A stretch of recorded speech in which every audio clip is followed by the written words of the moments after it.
కేరళలో అపచారం.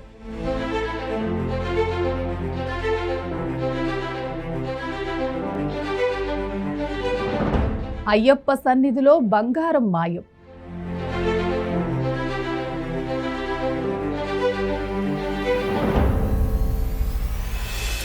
ప్రసిద్ధ క్షేత్రంలో పనికిమాలిన పనులు.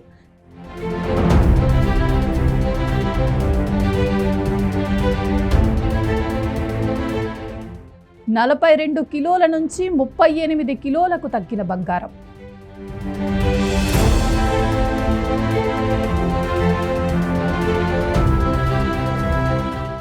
దేవుడి మాన్యాలకే శటకోపం పెట్టిన అధికారులు.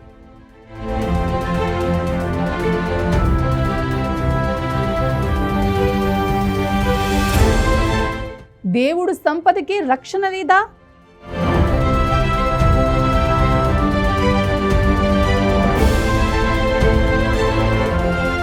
ఇప్పుడు అనంత పద్మనాభ స్వామి టెంపుల్.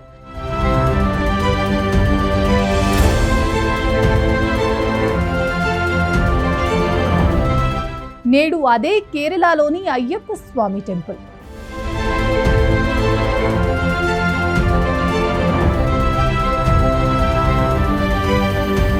చంద్రగ్రహణం పేరుతో అయ్యప్ప సంపద మాయం.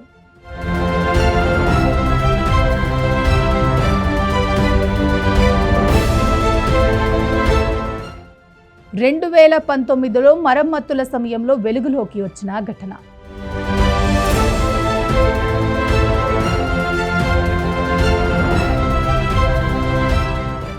విజిలెన్స్ విచారణకు ఆదేశించిన కేరళ హైకోర్టు.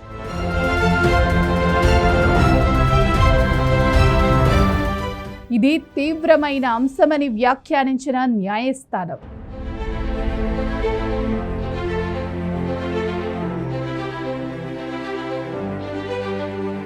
ట్రావెన్కోర్ దేవస్వం బోర్డు తీరుపై అనుమానాలు.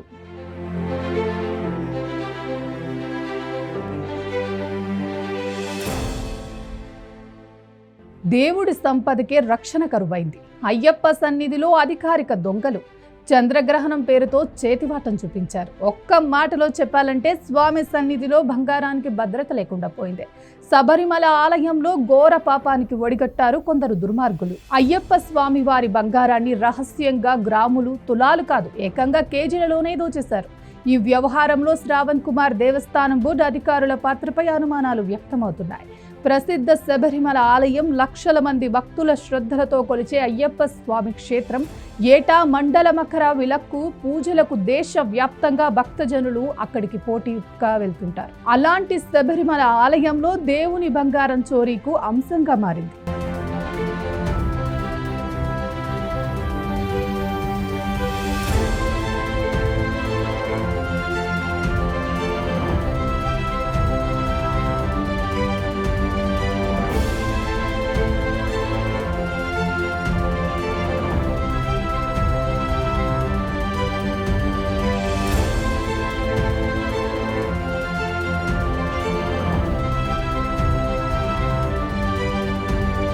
ఇక విషయంలోకి వెళ్తే ప్రకృతి రాష్ట్రం, అనంత సంపదకు కొలువైన రాష్ట్రం కేరళ. సాక్షాత్తు అనంత పద్మనాభుడే స్వయంభూగా కొలువైన పుణ్య రాష్ట్రం. తాజాగా కేరళలో శబరిమల ఆలయం వివాదం దేశవ్యాప్తంగా తీవ్ర చర్చలు జరుగుతున్నాయి. ఆలయ సన్నిధానం వద్ద ఉన్న ద్వారపాలక విగ్రహాలపై అమర్చిన బంగారు తాపడం తొలగించారన్న ఆరోపణలు రాష్ట్ర వ్యాప్తంగా వెలువడుతున్నాయి. ఆలయం గర్భగుడి ముందు ఉన్న ద్వారపాలక విగ్రహాలపై బంగారు పూత పూసిన రాగి తాపడాలను 2019లో మరమ్మతుల నిమిత్తం తొలగించే సమయంలో తాపడాల బరువు 42.8 కిలోలుగా ఉన్నట్లు రికార్డులో ఉంది. అయితే ఆ తాపడాలను తమ వద్దకు తెచ్చినప్పుడు బరువు 38.28 కిలోలు మాత్రమే ఉందని సదరు కంపెనీ తెలిపింది.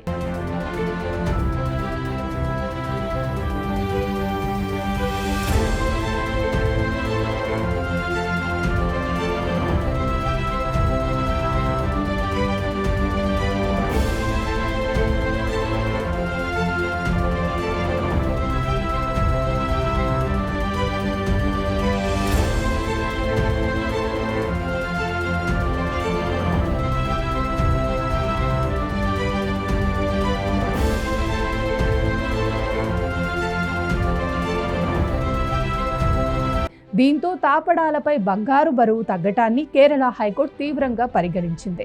దీనిపై విజిలెన్స్ కమిటీ దర్యాప్తు చేపట్టాలని న్యాయస్థానం ఆదేశించింది.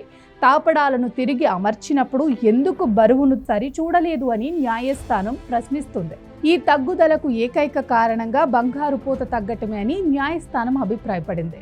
లేదంటే దాత వాటి స్థానంలో మరో తాపడాల సెట్ను కంపెనీకి ఇచ్చే అవకాశం కూడా ఉన్నట్లు పేర్కొంది. విలువైన బంగారు పలకలను ఓ భక్తుడి ద్వారా ఎటువంటి భద్రత లేకుండా చెన్నైకి పంపించడంపై కూడా కోర్టు ఆందోళన వ్యక్తం చేసింది.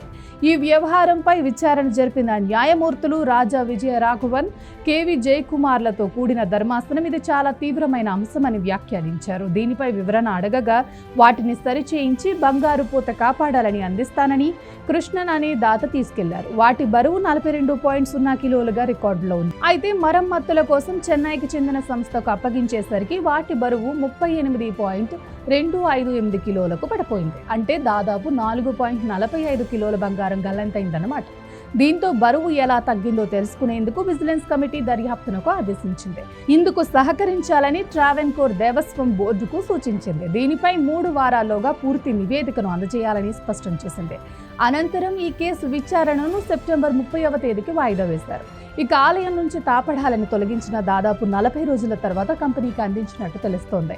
బంగారు తాపటం బరువు ఉన్నట్టుండి 4.5 కేజీలు తగ్గటాన్ని కేరళ హైకోర్టు తీవ్రంగా పరిగణించింది. వీటిని తిరిగి అమర్చినప్పుడు ఎందుకు బరువులు సరిచూడలేదని ప్రశ్నించింది. బంగారు పూత తగ్గిందా లేదా దాత అసలు వాటి స్థానంలో మరో తాపడం అమర్చారా అనేది తేలాల్సి ఉందని పేర్కొంది.